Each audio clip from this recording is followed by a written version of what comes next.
Hello বন্ধুরা, আসসালামু আলাইকুম। আল্লাহর রহমতে আশা করি সবাই ভালো আছেন। আমি মুস্কান আক্তার বর্ষা।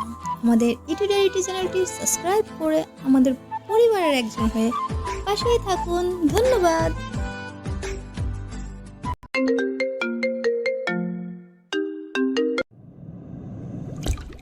এই তুই আমাকে বিয়ে করেছিস না? আজ আমাদের পাশের তুই আমাকে একটা পাপ্পিও দিস না। মুখ অনেকে করে রেখেছিস। কোথায় ভেবেছিলাম বর এই করবে সেই করবে, শাকচুন্নি বান্দাদের কথার সাথে কোনো মিল দিতে পারছি না। এদিকে হঠাৎ আমি বাসর রাতে নতুন বউয়ের মুখে তুই নামক ডাকটা শুনে খানিকটা অবাক হলাম। কি হলো, কিছু বলছিস না কেন? বিয়ে কেন করেছিস? কিছু করবি না? না করলে ফলকাটা ছুরি গলায় চালিয়ে দেবো। এই তুই ভয় পাচ্ছিস কেন? ছুরি তো চালাবো আমার গলায়, আর ফাঁসি হবে তোর। সরি তুই করে বললাম, এসব বাদ দেন ওইসব। টাকা না আমার দিকে, আমার বুকে ঠিক বাম পাশে একটা তিল আছে। বুকের বাম পাশে তিল থাকলে নাকি বর অনেক রোমান্টিক হয়। পিচ্চি বউয়ের মুখে এমন কথা শুনে আমি বিস্ময়ের দৃষ্টিতে তাকিয়ে বলতে লাগলাম, মানে কি বলছেন এইসব? এইসব কি বলতে হয়? চুপচাপ ঘুমান, নইলে নিচে শুতে হবে। বয়স 15 হবে কিনা সন্দেহ আছে, কথা বলে কি এক একটা। হাই আল্লাহ, কি বলেন আপনি? আপনি আমার স্বামীর ভাবি বলেছে, স্বামীর কাছে সব বলতে। আচ্ছা, আরো কোথায় কি আছে বলবো? জানেন আমার না নাবির কাছে। আল্লাহ আমাকে বাঁচাও, মেয়েটা তো দেখছি আমায় পাগল বানিয়ে ছাড়বে। এই পিচ্চি, চুপ করবে তুমি? শুনেছি বাসর ঘরে নাকি এই হয় সেই হয়, স্বামী স্ত্রীর মাঝে। আপনি তো দেখছি কিছুই করছে না। একটা কিস তো করতে পারেন। চাই রোমান্টিক আপনি। আচ্ছা জোরে নিতে তো পারেন। তা না করে মাঝখানে কোলবালি শিখেছেন কার কাছে শুনেছ? কেন? ভাবির কাছে। আর কি শুনেছ? ভাবি বলেছে স্বামী যেমন যেমন করতে বলে তেমন তেমন করতে হয়। ও আচ্ছা, খুব ভালো তোমার বাবিটা। এখন তুমি ঘুমিয়ে যাও। তোমার বাবি বলেছে না স্বামী যা বলে তাই করতে? সো তাড়াতাড়ি ঘুমিয়ে যাও। তাহলে ঘুমাবো? বাসর রাতে নাকি ঘুমাই না? তুমি কি আমাকে টপ দিচ্ছ? আচ্ছা কোলবালিশ সরা, মাঝখানে ইন্ডিয়া পাকিস্তান করে রাখছো। এই পিচ্চি, চুপ করবে? আমার জীবনটা নরক বানাতে এসেছে। ঘুমাও বলছি। হ্যাঁ, বাসর রাতে কত কিছু শুনেছি স্বামী স্ত্রী, আর ঘুমাতে বলছো। আচ্ছা একটা আইডিয়া শুনবেন আপনি? আবার আইডিয়া? আচ্ছা বলো, কি বলবে? বাসর রাতে কি করে আপনি বলেন, আমি সব করবো। আইডিয়াটা চমৎকার না? এই কতবার বলবো আমি তোকে স্ত্রী হিসাবে মানি না, তারপরও এত প্যাচ প্যাচ করস কেন? আপনি না মানলে কি হবে? আমি আপনাকে মনে প্রাণে স্বামী হিসেবে মানি। বাঙালি মেয়েদের একবার বিয়ে হয়। আপনি আল্লাহ তাআলার কালামা পড়ে 3বার কবুল বলেছি। তখন থেকে আপনার স্বামী হিসেবে গ্রহণ করেছি। শুধু ইহকালে নয়, পরকালেও আপনাকে স্বামী হিসেবে আল্লাহর কাছে চাইবো। আচ্ছা এখন কি তুমি ঘুমাবে নাকি নিচে নামিয়ে দিব? যত সব, জীবনটাই শেষ করে দিয়েছে। বিয়ে নিয়ে কত স্বপ্ন ছিল আমার, ছিল বাসর রাত নিয়ে কত পরিকল্পনা, কিন্তু কপালে যে বাচ্চা মেয়েটাকে বিয়ে করতে হবে তা কখনো জানতাম না। আচ্ছা এটা পাপ্পিতেই আপনাকে। এই বলে মেয়েটি আমার মুখের কাছে মুখ নিয়ে ঠোঁটের সাথে ঠোঁট মিলিয়ে দিল, আর সাথে সাথে আমার চোখ জোড়া বন্ধ হয়ে গেল। পিচ্চিটার নাকের গরমের শ্বাস জানান দিচ্ছে পিচ্চিটা কত কাছে চলে এসেছে আমার। তখন আমি ধাক্কা দিয়ে ছড়িয়ে টাস টাস করে ছড় বসিয়ে দিলাম। এই মেয়ে বাসর রাতে শখ জাগছে, নাক টিপ দিলে দুধ বের হয়ে আসবে, আর সে কিনা বাসর রাত নিয়ে লাফালাফি। যত সব, হিটলারটা আমার জীবনটাকে একেবারে নষ্ট করে দিবে কখনো ভাবিনি। আপনি ভুল বলছেন। নাকে চাপ দিলে দুধ বের হয় না, নাকে টিপ দিলে থাক বলবো না। আল্লাহ কই রাখছো আমায়? এই ডেবিল মেয়ে, চুপ করবি? পিচ্চি হয়ে এত কথা বলতে হয় না। সত্যি বলে টেফিল হয়েছে, আর আমি পিচ্ছি না। আমার বয়স 14 বছর 3 মাস 17 দিন। তারপর আমি মনে মনে ভাবছি মেয়েটাকে মারা ঠিক হয়নি, কিন্তু কি করব? পিচ্চি মেয়েটার জন্য হিটলারটা আমার ভবিষ্যৎটাই নষ্ট করে দিল। আচ্ছা আপনি ঘুমান, আর হাতে ব্যথা পেয়েছেন কি? কথাটা শুনে নিজের অজান্তেই খারাপ লাগলো। পিচ্চিটার দিকে তাকাতে মনে হচ্ছে একটা পূর্ণিমার চাঁদ। এত সুন্দর কোনো মেয়ে হতে পারে? মুখ দিয়ে রংধনুর আভা বের হচ্ছে। এ কি, পিচ্চিটার ঠোঁট কেটে রক্ত বের হচ্ছে? তাপ্পরটা জুড়ে লাগছে মনে হয়। আচ্ছা তোমার নাম কি? আমাকে বিয়ে করার সময় নাম শোনেননি? তোমাকে বিয়ে করার কোনো ইচ্ছাই ছিল না আমার, হিটলারটার জন্য বিয়ে করেছি। এখন নাম কি বলবে? এখন বলে আপনি বিয়ে করে ফেলেছেন। শোনেন, আমার নাম কারিমা জাহান মীরা। আচ্ছা মীরা, সরি, তোমার লাগেনি তো? এই যে নাও টিস্যু দিয়ে রক্তটা মুছে নাও। আপনি না বলেছেন আপনি আমাকে স্ত্রী হিসেবে মানেন না? না মানলে আমার জন্য কষ্ট পেতেন না? চুপ করবি? তোকে স্ত্রী হিসাবে কোনোদিন মানি না, আর মানবও না। কাউকে টিস্যু দেওয়া মানে তাকে বউ হিসেবে মেনে নেওয়া না। এই বলে বালিশটা নিয়ে চলে গেলাম সোফাতে। আর একটু তাকলে আমি পাগল হয়ে যাব। কই যাচ্ছেন আপনি? জাহান্নামে যাচ্ছি। চুপচাপ এখানে শুয়ে থাকবি, নইলে তোকে ফ্লোরে শুয়ে থাকতে দিব। আচ্ছা ঠিক আছে। তারপর বাতিটা অফ করে দিয়ে শুয়ে শুয়ে ভাবছি, হিটলার আমার জীবনটাকে এভাবে নষ্ট করে দিবে? তোবা শুনলে বাসায় এসে আমাকে খুন করবে, নইলে সে নিজে গাড়ির নিচে চেপে মরবে। বারবার তোবার কথা মনে পড়ছে। দুজন দুজনকে নিয়ে কত স্বপ্ন দেখেছি। আর মাঝখানে হিটলার তার পিচ্চি মেয়েটাকে বিয়ে করিয়ে দিল। ও আচ্ছা, আপনাদের তো পরিচয়টাই দেওয়া হয় নাই। আমি কাব্য আহমেদ, অনার্স কমপ্লিট করে বাবার মানে হিটলারের হোটেলে এখন কাঁদছি। হঠাৎ রুমে কে যেন বাতি জ্বালিয়ে দিল। এই পিচ্চি, কি করো? কেন দেখতে পাচ্ছেন না আপনি? আরে আরে, কাপড় কেন খুলছো? আমি কাপড় পরে ঘুমাতে পারি না। যত সব, এই কাপড় পরো। আর যদি কাপড় খুলতে দেখছি, কি যে করব। আপনি বললেন ঘুমাতে, এত ভারী কাপড় পরে কেউ ঘুমায়? কেউ যদিও বা না ঘুমাই, তুই ঘুমাবি। ঘুমা বলছি। বাবা, আমার স্বামী আমাকে কাপড় খুলতে দেয় না। কথাটা বলতেই মুখটা চেপে ধরলাম। এই তোমার কি হয়েছে? এইসব কি বাবাকে বলতে হয়? তো কি করবো, কাপড় পরে ঘুমাতে পারি না, তাই বাবাকে ডাক দিয়েছি। বাবু বলছি যদি কোনো সমস্যা বাবাকে বলতে। আচ্ছা তাহলে কাপড় খুলেই ঘুমাও। আমি কথাটা বলতে দেরি হয়েছে, মেয়েটা কাপড় খুলতে দেরি হচ্ছে না। বুঝিয়ে সুজিয়ে কোনোরকম কাপড়টা গায়ে রাখতে বলে এসে ঘুমিয়ে পড়লাম। সকালবেলা নুসরাত দরজা ধাক্কাচ্ছে আর ভাবি ভাবি করে ডাকছে। নুসরাতের ডাকে ঘুম ভাঙতেই চেয়ে দেখি সকাল হয়ে গেছে। তাই তাড়াহুড়ো করে বালিশটা নিয়ে বিছানায় রাখতেই দেখি মীরার কাপড় চোপড় নিচে পড়ে আছে। আল্লাহ, এ কেমন বউ কপালে জুটালে, শাড়ি পরে ঘুমাতে পারে না। এই ওঠো। ওহ, কি হয়েছে মা? ওই, আমি তোর মা। এই বলে জোরে ধাক্কা দিতেই মীরার ঘুম ভেঙে যায়। কি হয়েছে? কাপড় পরে নাও। এখন আবার বলো না আমি কাপড় পরতে পারি না। আর সত্যি কাপড় পরতে পারি না, আপনি পরিয়ে দিন। আমি পরাতে পারি না। বড় বড় কথা বলতে পারো, আমি ছোট না। কাপড়টাই পরতে পারো না। আর হ্যাঁ, কাপড় পরাতে পারলেও আমি তোমাকে কাপড় পরিয়ে দিব না, নিজে পরে নাও। বাবা, ও বাবা, আপনার ছেলে আমাকে শাড়ি পরিয়ে দেয় না। ওই চুপ করবি তুই, চুপ কর। বাবাকে বলবো তুমি রাতে শাড়িটা নিচে খুলে এখন পরিয়ে দিচ্ছ না। কি? হে আল্লাহ, এই মেয়েটার কথা শুনে মনে হচ্ছে 7 আপকে বিষ ভেবে কে মরে যাই। তুমি মরার কথা কেন বলো? আমি কি তোমাকে ছেড়ে বাঁচবো না? প্লিজ মরার কথা বলো না। যেদিন কালেমা পড়েছি সেদিন থেকে তোমাকে স্বামী হিসেবে গ্রহণ করেছি। তোমার পায়ে যদি একটা কাঁটা ফুটে সেটা আমার কলিজায় ফুটে। আমি কি করব? আমি শাড়ি পরতে পারি না। আচ্ছা আমি পরতেছি, তাও তুমি এমন অলক্ষণের কথা মুখে এনো না। কথাটা করুণ সুরে বলল মীরা। তখন আমি মেয়েটার দিকে তাকাতেই বুকটা কেমন করে উঠল। পিচ্চিটার চোখে পানি চিকচিক করছে। তবুও নিজেকে সামলে নিয়ে বললাম, আচ্ছা মনে থাকে যেন, নিজে শাড়ি পরা শিখো। আচ্ছা আমি পরছি। বলেই পিচ্চি মেয়েটা শাড়ি পরছে। কিন্তু এ কি, শাড়ি পরছে নাকি শরীরে কাপড় পাঁচাচ্ছে? এটা দেখে আমি নিজের অজান্তে হেসে ফেললাম। তখন মীরা বলে উঠল, আমি পরতে পারি না, এভাবে হাসায় কি হলো?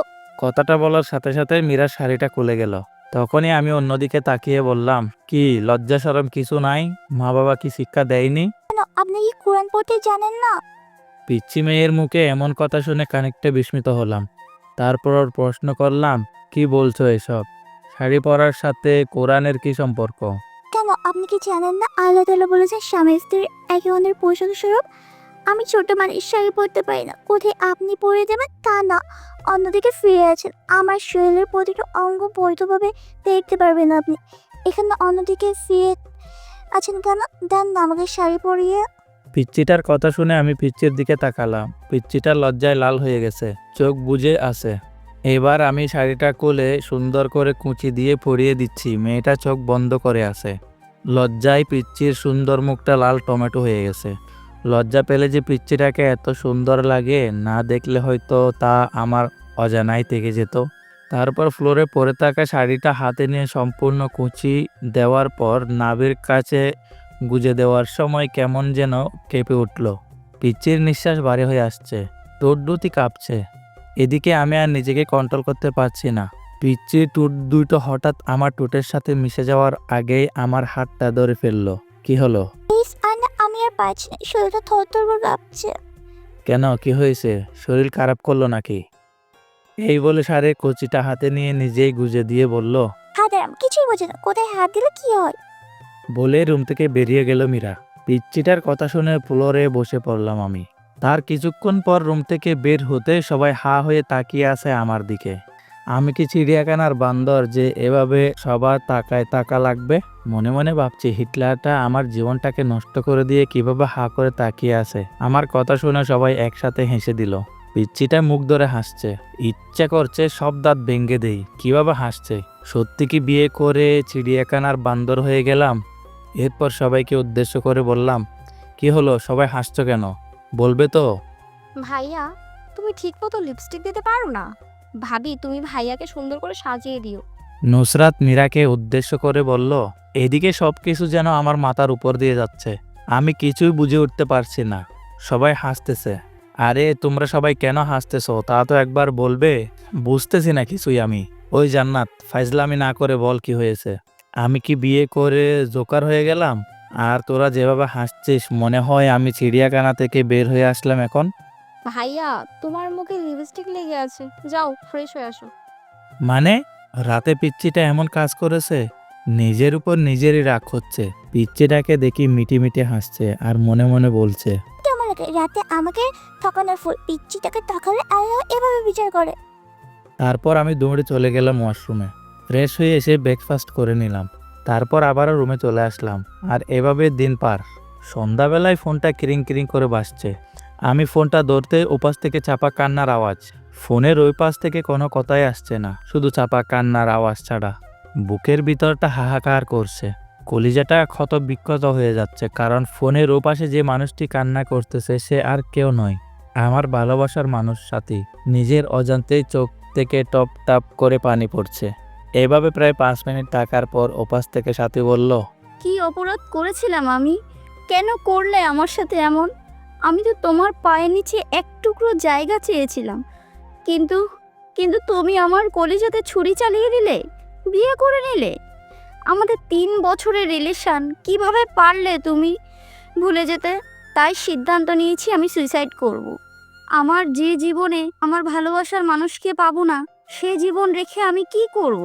সাথীর মুখে সুসাইডের কথা শুনে হঠাৎ আমি থমকে গেলাম। আমার মনে হচ্ছে কেউ যেন আমার বুক থেকে কলেজাটা টেনে বের করে নিচ্ছে। কি বলবো কিছুই ভাবতে পারছি না। তখনই সাথীকে বললাম, কিভাবে আমার আর মীরার বিয়ে হয়েছে, আর কেন আমি বিয়েটা করলাম। সাথীকে বললাম, ওই মেয়েকে ক্যাবিনেট 6 লক্ষ টাকা দিয়ে আগামী 6 মাসের মাঝেই ডিভোর্স দিয়ে দিব বলে সাথীকে একটা পাপ্পি দিয়ে ফোনটা রেখে দিলাম। কিন্তু ফোন রেখেই পিছন দিকে তাকাতে দেখি পিচ্চিটা আমার পিছনে দাঁড়ানো, চোখ থেকে অশ্রু গালে গড়িয়ে পড়ছে। আমি ফিরে তাকাতে দৌড়ে রুমে গিয়ে দরজা লক করে দিল। যাওয়ার আগে বলে গেল সে এ জীবন রাখবে না। আমি যাওয়ার আগে দরজাটা লক করে দিল পিচ্চিটা। খুব ভয় হচ্ছে এখন। তারপর আমি আস্তে আস্তে দরজার কাছে গিয়ে বললাম, প্লিজ আমার পিচ্চি বউ, দরজাটা খোলো। আর অমন কথা বলবো না, খুব কষ্ট হচ্ছে, প্লিজ দরজাটা খোলো। কিন্তু পিচ্চিটা দরজা খুলছে না। তখন একবার মনে মনে ভাবলাম মা বাবাকে ডাক দেই, পিচ্চিটা যদি কিছু করে ফেলে। তারপর আমি যখনই মাকে ডাক দিব তখনই পিচ্চিটা দরজা খুলে বলল, কি বলবো, আমি তো তোমার পিচ্ছি বউ, তুমি কি করে বলবে আমি সুইসাইড করবো? আর এই সাক্ষীটা তোমার সাথে ঘর করবে, আমি তোমাকে ছাড়ছি না। তবে আমি সব শিশুকে বলে দেবো, বলবো তুমি এক শাকচুন্নিকে বলেছো যে তুমি আমাকে ডিভোর্স দিয়ে তাকে বিয়ে করবে। আরে না না, তেমন কিছু না, আমি তো মজা করছি। আমার বউটা কত কিউট। মিথ্যা গুছিয়ে বলতে হয়, আমাকে টপ দিচ্ছে, আমি বাবাকে ঠিকই বলে দিব। প্লিজ মীরা, বলো না। বলবো না, তবে একটা শর্ত আছে, কিসের সত্য? আমাকে 5 মিনিট কিস করতে হবে। হোয়াট? কিস? না, লিপ কিস। সম্ভব না, প্লিজ পাগলামি করো না। কি করবো, আমি যে তোমার বউ, বাসর রাতে কিছু করছো না, বিড়াল মারছো না কি অন্য কিছু? একটা বিড়ালের মারলে কি আমার ক্ষতি হতো? ভাবি তো বলেই দিল ঠিক মতো বিড়াল মারতে, এখন আবার লিপ কিসও করতে চাচ্ছ না। আমি ছোট বলে ঠকাচ্ছ? আমি বাবাকে সব বলে দেবো, বলবো যে তুমি। আচ্ছা এখনই বলছি বাবা, ও বাবা। কথাটা বলার আগেই শত অনিচ্ছা থাকা সত্ত্বেও নিজেকে বাঁচাতে পিচ্চিটা ঠোঁটের সাথে ঠোঁট মিলিয়ে দিলাম। দেখলাম পিচ্চির চোখ জোড়া বন্ধ হয়ে আছে। পিচ্চিটা শক্ত করে জড়িয়ে ধরে আছে আমায়। আমি ছাড়াতে চেয়েও ছাড়াতে পারছি না। তখন হঠাৎ দরজার বাহির থেকে জান্নাত ডাকছে। জান্নাত দরজা ধাক্কা মেরে খোলার সাথে সাথে আমি মীরাকে নিজের কাছ থেকে ছাড়িয়ে নিলাম। তারপর জান্নাত এসে বলল যে বাবা আমাকে আজ অফিসে যেতে বলেছে। তারপর জান্নাতকে আমি বললাম বাবাকে বলো আমি অফিসে যাচ্ছি। তারপর রেডি হয়ে বাসা থেকে বের হয়ে স্বস্তির নিঃশ্বাস নিলাম, পিচ্চিটার হাত থেকে বাঁচলাম। তখন গাড়িতে থাকা অবস্থায় একটা মেসেজ আসলো। মেসেজে লেখা, ইমুতে আসো। ইমুতে গিয়ে দেখি সাথে হাত কেটে পিক দিয়েছে। সাথে সাথে ফোন দিলাম। কতক্ষণ রিং হওয়ার পর ফোন ধরলো সাথে। এই পাগলি, এমনটা কেউ করে? আমি কাকে নিয়ে বাঁচবো? আমি তো তোমাকে ছাড়া বাঁচবো না। কি করব বলো? তোমার বউ হয়ে তোমার বাড়িতে যাওয়ার কথা ছিল আমার। নিজের ভালোবাসার মানুষের বুকে অন্য কাউকে দেখা কতটা যে কষ্টের। যাকে নিজের থেকে বেশি ভালোবাসলাম আজ সে আমার না। কেন যে আল্লাহ তাআলা আমাকে এসব দেখার জন্য বাঁচিয়ে রেখেছে। আমি বাঁচতে চাই না কাব্য। যে জীবনে তোমাকে পাবো না সে জীবন রেখে লাভ কি বলো? প্লিজ সাথে থামবে তুমি? আমার যে আর সহ্য হচ্ছে না। তুমি আজ বিকালে প্লিজ আমার সাথে পার্কে দেখা করো। আচ্ছা, বিকেল 4টায় দেখা করব। এদিকে অফিস শেষ করে 4টার দিকে পার্কের দিকে রওনা দিলাম। পার্কে গিয়ে দেখি সাথী নীল শাড়ি পরে বসে আছে। তারপর আমিও সাথীর পাশে গিয়ে বসলাম। বাতাসে সাথীর চুল থেকে মাতাল হাওয়া আসছে। আমার বসা দেখে সাথী আমার দিকে চেয়েই কেঁদে দিল। সাথীর চোখ থেকে টুপ টুপ করে পানি পড়ছে। মনে হচ্ছে আমার হৃৎপিণ্ডে রক্তকরণ হচ্ছে। সাথীর কাজল কালো চোখ জোড়া চোখের পানিতে লিপটে যাচ্ছে। চোখগুলি ফুলে গিয়েছে। হাতের দিকে তাকাতেই কলিজাটা কেঁপে উঠল। সাথীর হাতে ব্যান্ডেজ। বুঝতে বাকি রইল না যে এটা সাথীর পাগলামি। চোখ দিয়ে অনবরত পানি আসছে। কিভাবে বলবো 3 বছরের ভালোবাসা? এই, তুমি কাঁদছো কেন? তুমি না আমার প্রাণ। আর কত কষ্ট দিবে জানো? যখন শুনেছি তোমার বিয়ে হয়ে গেছে মনে হচ্ছে প্রাণটা কেউ ধরে বের করে নিচ্ছে। কত স্বপ্ন দেখেছিলাম তোমাকে নিয়ে, আজ সব শেষ। আমায় একটু বুকে নিবে কাব্য? সাথীর বলতে দেরি হয়েছে। পাগলিটাকে শক্ত করে জড়িয়ে নিতে দেরি করিনি। বুকটা কেমন জানি ভিজা ভিজা লাগছে। পাগলিটার চোখের পানিতে গায়ের শার্টটি ভিজে যাচ্ছে। পাগলিটা এমনভাবে জড়িয়ে ধরে আছে, মনে হচ্ছে ছোট্ট বাচ্চা ভয় পেলে যেভাবে আঁকড়ে ধরে থাকে সেভাবে জড়িয়ে ধরে আছে আমায়। এভাবে কিছুক্ষণ জড়িয়ে ধরে থাকার পরে আমি বললাম, কি হলো? আর কতক্ষণ জড়িয়ে ধরে থাকবে আমায়? সবাই ফেল ফেল করে তাকিয়ে আছে আমাদের দিকে। কি করব? তোমার বুকটাতেই যে আমার ঠাঁই। জানো কাব্য, প্রতি রাতে স্বপ্ন দেখেছিলাম তোমায় নিয়ে। কতটা ভালোবেসেছিলাম তোমায়। কিন্তু আজ তুমি অনেক কাছে থেকেও অনেক দূরে। কাব্য, আমার কপালে একটা চুমো দেবে? খুব কাছে পেতে ইচ্ছে করছে তোমায়। দাও না, প্লিজ দাও। তারপর আমি পাগলিটাকে আবারও বুকে টেনে নিয়ে কপালে আলতো করে ভালোবাসার স্পর্শ এঁকে দিলাম। আচ্ছা কাব্য, তুমি না বলেছ ওই মেয়েটাকে ডিভোর্স দিবে? হ্যাঁ। তাহলে আমার মাথা ছুঁয়ে কসম করো ওকে তুমি ডিভোর্স দিবে। যদি ডিভোর্স না দাও তাহলে আমার মরা মুখ দেখবে। হঠাৎ সাথীর কথাটা যেন আমার কলিজাতে গিয়ে বিঁধল। নিজের অজান্তেই সাথীর মাথায় হাত রেখে ওয়াদা করলাম মীরাকে ডিভোর্স দিব। কথাটা বলার সময় পিচ্চির মুখটা বারবার চোখের সামনে ভেসে উঠছিল। ওইদিকে সাথীকে ওর বাসায় পৌঁছে দিয়ে ফোনটা বের করে দেখি 73টা মিস কল। ফোন সাইলেন্ট ছিল তাই বুঝতে পারিনি। তারপর সন্ধ্যায় বাসায় এসে দেখি মীরা কোথাও নেই। তখন মা বলল ফ্রেশ হয়ে আসতে। তারপর আমি ফ্রেশ হওয়ার জন্য যখনই বাথরুমের দরজা ধাক্কা দিয়েছি তখন এক চিৎকার। ও মা গো, ভূত! মীরার চিৎকারে আমি মীরার দিকে তাকাতেই দেখি পিচ্চিটা শাওয়ার নিচ্ছে, শরীরে কাপড় নেই। এক দৌড়ে বাথরুম থেকে বের হয়ে সোজা নিজের রুমে এসে বসে আছি। কিছুক্ষণ পর দেখি পিচ্চিটা ভেজা চলে আয়নার সামনে গিয়ে বসলো। শাড়িটা কোনোরকম শরীরে পেঁচিয়েছে। আমার শরীরটা রাগে ফাটতেছে। বাথরুমের ঘটনার কথা মনে করে তাই গিয়ে জিজ্ঞেস করলাম, ওই পিচ্চি মেয়ে, বাথরুমে শাওয়ার নিলে দরজা লক করে নিতে হয় না? নিতে হয়তো, আমি তো জান্নাতে বলেই দিয়েছি আমি দরজা বন্ধ করে শাওয়ার নিতে পারি না, ভয় হয় আমার। আর ওকে পাহারা দিতে বলছি যেন কেউ না আসে। তখন আমি মনে মনে বলছি, এজন্যই তো ডেভিল বোনটা ওয়াশরুমে যেতে দেখেও মুচকি মুচকি হাসলো। ওইদিকে পিচ্চিটার দিকে চেয়ে দেখি পিচ্চিটা চোখে কাজল দিতে গিয়ে চোখের নিচে লেপটে ফেলেছে। যতটা না রাগ হচ্ছে তার থেকেও বেশি হাসি পাচ্ছে।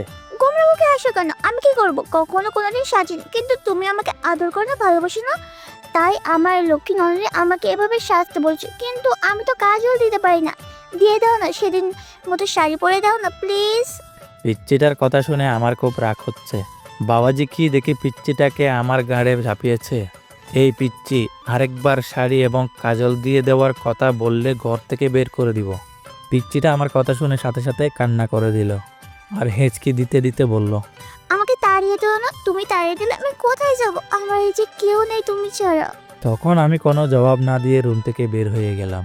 মা খাবার বেড়ে দিলে যখনই খাবার মুখে দিব তখনই মা বলল, কাব্য বাবা, মীরা মাটা খায়নি। মীরা বলছিল তুমি আসলে খাবে। জানিস বাবা, ছোট মেয়ে তো সারাদিন এত করে বলার পরেও কিছু খায়নি। মেয়েটার মুখের দিকে তাকানো যায় না, ওকে নিয়ে একসাথে খা। মার কথাটা শুনে নিজের অজান্তেই মনটা খারাপ হয়ে গেল পিচ্চি মেয়ের পাগলামি দেখে। আচ্ছা মা, তুমি বসো, আমি মীরাকে নিয়ে আসছি। এই বলে রুমে গিয়ে দেখি পিচ্চিটা ড্রেসিং টেবিলের সামনে বসে এখনো কাঁদছে। এই মীরা, তুমি খাওনি কেন? স্বামীকে ছাড়া কোন স্ত্রী খায়? আচ্ছা চলো একসাথে খাবো। আর হ্যাঁ, আজকের পর খাওয়ার সময় হলে কে নিবে, আমার জন্য অপেক্ষা করতে হবে না। না, আমি খাবো না। তুমি একটা পচা, আমাকে আদর করে খেতে পারি, তার আগে তোমার চোখে কাজল দিয়ে দিবে, কালকের মতো শাড়ি পরে দেবে। জানো তোমার স্পর্শ আমার অঙ্গ জুড়ে থাকে, তুমি বুঝি না আমি তোমার স্পর্শে কতটা শিহরিত। তারপর নিজের অনিচ্ছা থাকা সত্ত্বেও পিচ্চিটার চোখে কাজল এবং শাড়ি পরিয়ে দিলাম। রাতে একসাথে গিয়ে একটা বালিশ আর চাদর নিয়ে আমি ফ্লোরে শুয়ে পড়লাম পিচ্চিটাকে কাটে শুইতে দিয়ে। এদিকে পিচ্চিটা আমাকে খাটে শুয়ে থাকার জন্য বললেও ধমক দিতে আর কিছু বলেনি। এদিকে রাতে ঘুমিয়ে গেছি, হঠাৎ বুকটা ভারী ভারী লাগছে। চোখ খুলতেই ভূত দেখার মতো ভয় পেলাম, কারণ মীরা আমার বুকে শুয়ে আছে। চাঁদের আলো জানালার কাঁচ ভেদ করে পিচ্চিটার মুখে এসে পড়েছে। এত মায়াবী লাগছে কেন মেয়েটাকে চাঁদের আলোয়? না দেখলে হয়তো আমার অজানায় থেকে যেত। তখন হঠাৎ সাথের কথা মনে হতেই পিচ্চিটাকে বুক থেকে সরিয়ে দেওয়ার জন্য ধাক্কা দিতেই আরও শক্ত করে জড়িয়ে ধরলো। এই কি করছো, উঠো বলছি। কিন্তু মীরা ঘুমের মাঝেও চোখ খুলতে খুলতে বলল, আমার স্বামীকে জয় রয়েছে, এতে খারাপে কি আছে? অধিকার আছে, আমি আদায় করে নিব। তখন আমি মীরাকে বুক থেকে ছাড়িয়ে দিয়ে কষে একটা থাপ্পড় দিয়ে বললাম, তোকে বলছি না আমাকে স্বামী না ভাবতে? কেন জড়িয়ে থাকিস আমার সাথে? আমি বলছি না তোকে ডিভোর্স দিয়ে দিব? কথাটা বলতে কাটে চলে গেল মীরা। আমি আবারও গভীর ঘুমে হারিয়ে গেলাম। এদিকে ঘড়ির কাঁটা একটা বাজতেই মীরা ঘুম থেকে উঠে সুন্দরভাবে উজু করে 2 রাকাত নামাজ শেষ করে মোনাজাত ধরে বলতে লাগলো, হে পরম অধিকার আমার আল্লাহ, তুমি সর্বশক্তিমান, তোমার হুকুম ছাড়া গাছের একটা পাতাও নড়ে না, তুমি ছাড়া আমার কষ্ট বোঝার মতো কেউ নেই। এই মধ্যরাতে পৃথিবীর সবাই যখন গভীর ঘুমায়, তখন তোমার অভাগী বান্দিটা তোমার দরবারে 2টি হাত তুলে ধরেছে। তুমি কি দেখো না আল্লাহ, আমি আমার স্বামীকে কতটা ভালোবাসি। আমার বুক থেকে আমার স্বামীকে তুমি ঘিরে নিও না। তোমার পবিত্র কালাম পরে বিবাহ নামক পবিত্র বন্ধনে আবদ্ধ হয়েছি, এ বাঁধন ছিন্ন করো না, বাঁচবো না আল্লাহ। ও আল্লাহ, আমার স্বামীর পায়ের নিচে জায়গাটুকু আমাকে ভিক্ষা দাও। কথাটা বলে ফুফিয়ে ফুফিয়ে কাঁদতে লাগলো মীরা। পরের দিন সকালে মায়ের ডাকে ঘুম ভাঙল। বাবা আজকে অফিসে যেতে না বলে মীরাকে কলেজে ভর্তি করিয়ে দিতে বলল। আমি আবার বাবার কথায় না করতে পারি না, তাই অনিচ্ছা থাকা সত্ত্বেও ডিস্টার্বকে নিয়ে বাইকে করে রওনা দিলাম। তারপর কলেজের গেটে বাইক দাঁড়া করানোর সাথে সাথে যা দেখলাম তা দেখার জন্য আমি একেবারে প্রস্তুত ছিলাম না। কিন্তু এখন আমি কি করব ভেবে পাচ্ছি না। সাথী কেমন করে যেন তাকিয়ে আছে আমার দিকে, মনে হচ্ছে এখনই বৃষ্টি নামবে সাথীর চোখ দিয়ে। তারপরেও আমি সাথীকে না দেখার বান করে মীরাকে নিয়ে কলেজের ভিতরে ঢুকে পড়লাম এবং মীরাকে কলেজে ভর্তি করে দিয়ে যখনই কলেজের গেট পার হয়েছি, তখন দেখি কলেজের গেটের পাশে রেল লাইনে একটা মেয়ে দাঁড়িয়ে আছে, আর মিনিট 10 পর ট্রেন আসবে। বুঝতেছি না কি করব। বাইক নিয়ে একটু কাছে যেতেই বুকটা কেঁপে উঠল, কারণ এ আর কেউ না, সাথী রেল লাইনের মাঝখানে দাঁড়িয়ে আছে। ট্রেন আসার শব্দ হচ্ছে, মিনিট খানেকের মধ্যে ট্রেন আসবে। এদিকে আমি সাথীকে ডাকছি, সাথে চোখ বন্ধ করে আছে। আমার বাইক রেল লাইনের সাথে পাথরের সাথে ধাক্কা লেগে হঠাৎ নিয়ন্ত্রণ হারিয়ে পড়ে যায়, আর বাইক পড়ে আমার গায়ের উপর। আমি খুব করে চেষ্টা করছি আমার উপর থেকে বাইকটা সরাতে, কিন্তু পারছি না। এদিকে দেখা যাচ্ছে প্রায় ট্রেন কাছে এসে পড়েছে। বুকের হার্টবিট বেড়ে যাচ্ছে। সাথীকে গলা চেঁচিয়ে ডাকছি, তারপরেও সাথী শুনছে না। না, এই দৃশ্য আমি সহ্য করতে পারবো না। মনে মনে আল্লাহ তাআলার কাছে সাহায্য চাচ্ছি। চোখ দিয়ে নীরবে অশ্রু ঝরছে। হাঁটু কেটে রক্ত বের হচ্ছে, বুকটা ফেটে যাচ্ছে। পাগলের মতো আল্লাহকে ডাকছি আর বাইক সরানোর চেষ্টা করছি। মনে মনে বলছি, হে আল্লাহ, আমাকে শক্তি দাও বাইকটা সরানোর। আমার হৃদয়টা রেল লাইনের মাঝে। হে পরম করুণাময়, রহম করো তোমার বান্দাকে বলেই বাইক সরানোর জন্য চেষ্টা করছি। তারপর আল্লাহর নাম নিয়ে বাইককে জোরে একটা ধাক্কা দিতেই বাইকটা সরে যায় আমার উপর থেকে। এদিকে ট্রেন প্রায় সাথীর কাছে এসে পড়েছে। আমি তখন দৌড়ে গিয়ে সাথীকে রাস্তা থেকে সরিয়ে তাড়াতাড়ি করে বুকে জড়িয়ে নিলাম। সাথী কাঁদছে, এদিকে এখনো আমার হাঁটু থেকে রক্ত বের হচ্ছে। সাথী কান্না করে করে আমার শার্ট ভিজিয়ে দিচ্ছে। তারপর সাথীকে বুক থেকে ছাড়িয়ে কষে একটা থাপ্পড় দিয়ে বললাম, এ পাগলি, কেন এমন পাগলামি করছো? জানো না তোমাকে ছাড়া আমি নিজেকে ভাবতে পারি না? কেন মরতে যাচ্ছিলে? আমি তো সে কবেই মরে গেছি। মারা গিয়ে তখনও যখন শুনেছি আমার ভালোবাসার মানুষ অন্য মেয়েকে বিয়ে করছে, আমার চোখ দিয়ে অঝরে শ্রাবণধারা ধারা নেমেছে। বের হয়ে অনর প্রতি নিহত পড়েছি আমি। আমার দেহটা ছাড়া আত্মা সে কবেই মরে গেছে। জানো, আজ তোমার বাইকের পেছনে ওই মেয়েটাকে দেখলাম, কলিজাটা ফেটে যাচ্ছে আমার। মনে হচ্ছে দম বন্ধ হয়ে যাবে আমার।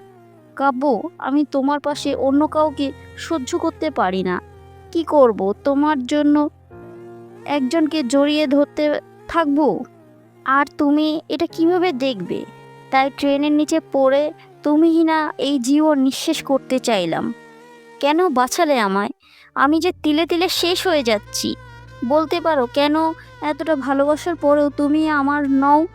কেন আজ তোমার বুকে অন্যজনের ঠাঁই? যে স্বপ্নগুলো তোমায় নিয়ে দেখেছিলাম, সেই স্বপ্নগুলো অন্য কেউ দেখছে আজ। প্লিজ, তুমি আমাকে গলা টিপে হত্যা করো, নতবা তোমার পায়ের নিচে আমাকে একটু জায়গা দাও। জানো কাব্য, তুমি বিয়ে করার পরও একটা রাত আমি ঘুমাতে পারিনি। প্রতিটা রাত কেঁদে কেঁদে বালিশ ভিজিয়েছি। তোমায় বুকে একটু জায়গায় দেবে? একটু জড়িয়ে নাও প্লিজ। নাও না, নাও না প্লিজ কাব্য, নাও না। সাথীর মুখে এমন কথা শুনে বুকের বাঁ পাশে চিনচিন ব্যথা করছে। চোখ দিয়ে টুপটাপ করে পানি গাল বেয়ে গড়িয়ে পড়ছে।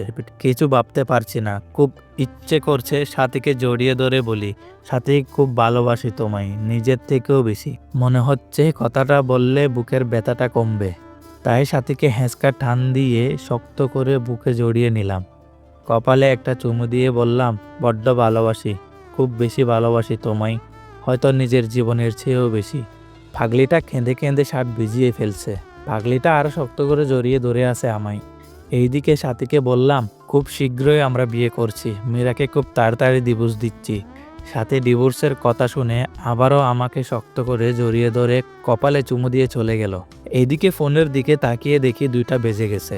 তার মানে 30 মিনিট আগে কলেজ ছুটি হয়ে গেছে।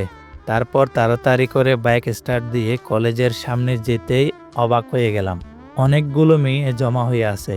কাছে গিয়েই দেখি মীরা ছোট বাচ্চার মতো কাঁদছে আর কয়েকটা মেয়ে বোঝাচ্ছে। আমি কাছে যেতেই মীরা দৌড়ে এসে আমাকে জড়িয়ে ধরে কাঁদতে কাঁদতে বলল, আমি আর কলেজে আসবো না। তুমি আমায় ভালোবাসো না। কখন কলেজ ছুটি হয়েছে? ছেলেরা কি রকম ভাবে আমার দিকে তাকায়, আমার ভয় লাগে না? সবাইকে বলে দিচ্ছি, আমার দিকে তাকালে চোখ তুলে ফেলবে আমার ভয়। ঠিক বলেছি তো? এদিকে মীরার কথা শুনে সবাই হাসছে মুখ চেপে ধরে। পাশ থেকে একটা মেয়ে বলে ফেলল, ভাইয়া, পৃথিবীতে খুব কম ছেলেই আপনার স্ত্রীর মতো বউ পায়। একটা মেয়ে যে স্বামীকে এত ভালোবাসতে পারে, সারাটা দিন ক্লাসের মাঝে আপনার কথাই বলেছে। আপনি নিতে আসতে দেরি করেছেন বলে ছোট ছোট বাচ্চা মেয়ের মতো কাঁদছে, হাসিও পাচ্ছে আবার কান্নাও আসছে। এখনকার যুগে এমন মেয়েও পাওয়া যায়। তারপর আমি সবার কাছ থেকে মীরাকে নিয়ে বাইকে ওঠাতেই মীরা শক্ত করে জড়িয়ে ধরল। মনে হচ্ছে খুব ভয় পাচ্ছে। তারপর মীরাকে নিয়ে বাসায় আসার পর মাকে কান্না করে করে সব বলল। এদিকে রাগে আমার শরীরটা জ্ঞান জ্ঞান করছে। তারপর দুপুরে খেয়ে বন্ধুদের সাথে আড্ডা দিতে চলে গেলাম। আড্ডা দেওয়া শেষ করে রাত 10টার সময় ফোন বের করে দেখি বাবা 5 বার ফোন দিয়েছে। অন্যদিকে মীরার নাম্বার থেকে 100+ ফোন এসেছে। তখনই তাড়াহুড়ো করে বাসায় গিয়ে দেখি বাবা দরজার সামনে দাঁড়িয়ে আছে। বাবার সামনে যেতেই বাবা বলল, ঘরে নতুন বউ রেখে বাইরে কোন ছেলে থাকে? আর যদি এমন হয় আমার বাড়ি থেকে বের হয়ে যাবে। তখন আমি কিছু না বলে রুমে গিয়ে শুয়ে পড়লাম। কিছুক্ষণ পর দেখি মীরা আমাকে ডাকছে। এই ডাকছো কেন? কি হয়েছে? তুমি খাবে না? বাবা খুব বকা দিয়েছে, তাই না? এই নাও হকর, আমি খাইয়ে দেই। মীরা কথাটা বলে মুখের কাছে খাবার তুলে দিতেই একটা থাপ্পড় বসিয়ে দিলাম। সাথে সাথে খাবারের প্লেটটা ফ্লোরে ফেলে দিলাম। তারপর বললাম, এই তুই কি চাস? আমার জীবনটা তো নরক বানিয়ে দিয়েছিস। আমার বুক থেকে আমার ভালোবাসার মানুষটাকে সরিয়েছিস। এখন আমার বাবার কাছ থেকে আমাকে দূরে সরিয়ে আমার সমস্ত সম্পত্তি তোর করার প্ল্যান করছিস। আমি তোকে এই মাসেই ডিভোর্স দিব। একদমে কথাটা বলে দিলাম। তাকিয়ে দেখলাম মীরার ঠোঁট কেটে রক্ত বের হচ্ছে। জানো, তোমার সাথে খাবো বলে আমি এখনো খাইনি, ক্ষমা করে দিও প্লিজ।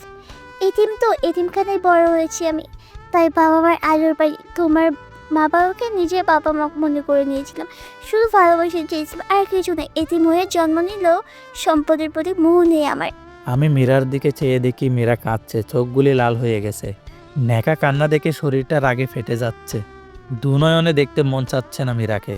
এই এতিম মেয়েটার জন্যই আর সাথে মরতে বসছিল। এই তুই এখানে কাঁদবি না প্লিজ। তোর এই অলক্ষণী চেহারাটা নিয়ে আমার চোখের সামনে থেকে দূরে সরে যা প্লিজ। কথাটা বলে আমি শুয়ে পড়লাম। রাত্রিবেলায় এদিকে মীরা সুন্দর করে অজু করে শ্বশুরের দেওয়া কোরআনটা পড়ে নামাজে দাঁড়িয়ে গেল। নামাজ শেষ করলো কেঁদে কেঁদে। নামাজ শেষ করে আজকেও মোনাজাত ধরে আল্লাহর কাছে অনেকক্ষণ কাঁদল। তারপর মোনাজাত শেষ করে রুমে গিয়ে শুয়ে পড়ল। ফজরে নামাজের আজান শুনে ঘুম ভাঙতেই আমি অবাক হলাম। মীরা মেয়েটাকে রাতে এত বকা দেওয়ার পরেও আমাকে জড়িয়ে ধরে শুয়ে আছে। মন চাচ্ছে ধাক্কা দিয়ে ফেলে দেই। এই কি হচ্ছে, উঠো। আর একটু ঘুমাই। এই বলে আরো শক্ত করে জড়িয়ে ধরল। এখন আমার ধৈর্যের বাঁধ ভেঙে যাচ্ছে। জোরে একটা ধাক্কা দিয়ে বিছানা থেকে ফেলে দিলাম। আহ করে চিল্লানি দিয়ে উঠল মীরা। তারপর আমি বিছানা থেকে উঠে ফ্রেশ হয়ে এসে দেখি মীরা কুড়িয়ে কুড়িয়ে হাঁটছে। মীরা মা, তোমার কি হয়েছে? খুঁড়িয়ে খুঁড়িয়ে হাঁটছো কেন? আম্মু, রাত থেকে ঘুম থেকে উঠতে পাঁজরে ব্যথা পাচ্ছি। কথাটা বলে করুণভাবে আমার দিকে তাকালো মীরা। এখন নিজেকে অপরাধী মনে হচ্ছে আমার। তারপরেও আমি কিছু বললাম না। পরের দিন বাবা আমাকে আর মীরাকে হানিমুনে পাঠানোর ব্যবস্থা করে দিল। আর আমি সাথীকে বলে সব রেডি করে রেখেছি। আমাদের সাথে সাথীও কক্সবাজার যাবে। সবাই জানবে আমি হানিমুন করতে যাচ্ছি মীরার সাথে। কিন্তু না, আমি হানিমুন করব তো সাথীর সাথে। সাথীকে এসব বলেই ফোনটা রাখতে পিছন দিকে তাকিয়ে দেখি মেয়েরা সিলিং ফ্যানের সাথে ঝুলছে। এমন একটি ওড়না গলায় পড়ছে, এটা দেখার সাথে সাথেই বুকের ভিতরটা কেমন জানি চিনচিন করে ব্যথা করতে লাগলো। আমি দৌড়ে গিয়ে মীরাকে একটা থাপ্পড় দিয়ে বললাম, মীরা কি করছো এসব? দেখছেন না কি করছি? আমি ছোট বলে এদিন বলে কারোর ভালোবাসা পাবো না। বিয়ের পর সকল নারীরা স্বামীর অধিকার চাই, আর আপনি বিয়ের পর তো অধিকার চাই তো দূরের কথা, একটা রাত পর্যন্ত আপনার বুকে ঘুমাতে পর্যন্ত দেন। এক কতটা স্বপ্ন দেখেছিলাম তোমার নিয়ে, কিন্তু তুমি আমার রেখে অন্য মেয়ের সাথে অবৈধ সম্পর্ক করতে চাচ্ছ। প্লিজ মীরা, বোঝার চেষ্টা করো। এখন এসব বলার সময় নয়। চলো, দেরি হয়ে যাচ্ছে, গাড়ি মিস করব আবার। তারপর মীরা আর কিছু বলল না। এদিকে মীরার এসব কাণ্ড কারখানা সব সাথীকে বললাম। সাথী বলল কোনো চিন্তা না করতে। অবশ্য আমাদের সাথে একই গাড়িতে করে সাথীও গেল কক্সবাজার। কক্সবাজার আসার পর রাতের বেলা রুমে শুয়ে আছি, তখনই হঠাৎ সাথীর ফোন ধরতে সাথী বলল পাশের রুমে এসো। এদিকে আমি পাশের রুমে যেতেই সাথী 7 আপের সাথে কি যেন মিশিয়ে দিয়ে খেতে বলল। আমি কিছু মনে না করে খেয়ে ফেললাম। আর এগুলো খাওয়ার সাথে সাথে আমার মাথা যেন কেমন করে ঘোরাচ্ছে, নেশা নেশা লাগছে। আমার সাথীকে খুব কাছে পেতে ইচ্ছা করছে। তখন আমি আমার নিজের অজান্তেই সাথীকে জড়িয়ে ধরে ফেললাম। সাথীও রেসপন্স করলো। আমি আস্তে আস্তে সাথীর লিপের সাথে আমার লিপ জোড়া মেলানোর আগেই সাথীর ফোনটা কিরিং কিরিং করে বাজতে লাগলো। ফোনটা ধরে সাথী ওয়াশরুমে চলে গেল।